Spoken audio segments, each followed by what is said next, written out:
Hi everyone, Marcus here. Now we're going to get into the code review for the listener piece. So we're going to drive it to lesson 4 here and principally look at the listener file.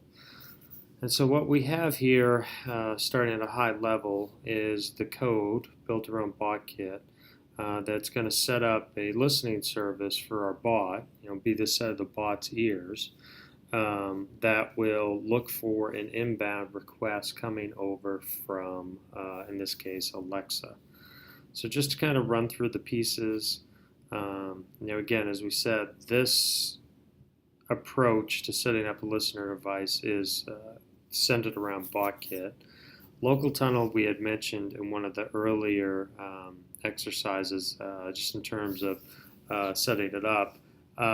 But again, what local tunnel does is create a public internet endpoint on your local dev box, meaning so you can point something from out on the web. So let's say like Alexa can point it directly at your local development machine.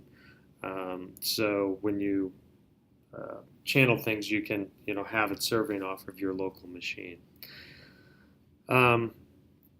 So to drop down and just at a cursory level to kind of talk about the things that this is doing. So the listener service in this case is actually setting up an HTTP web server. And it'll be running on port 3000. So in terms of thinking about the actuality of this notion of kind of the listener or the earbuds, metaphorically trying to get you thinking in ways of what is actually happening here. But so you stand up a web server, in this case on your local machine.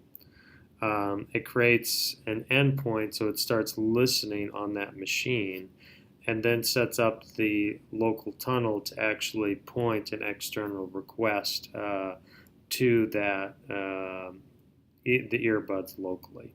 So it's really, it's somewhat of a complex notion, but really accomplished in a few simple steps when you're using something like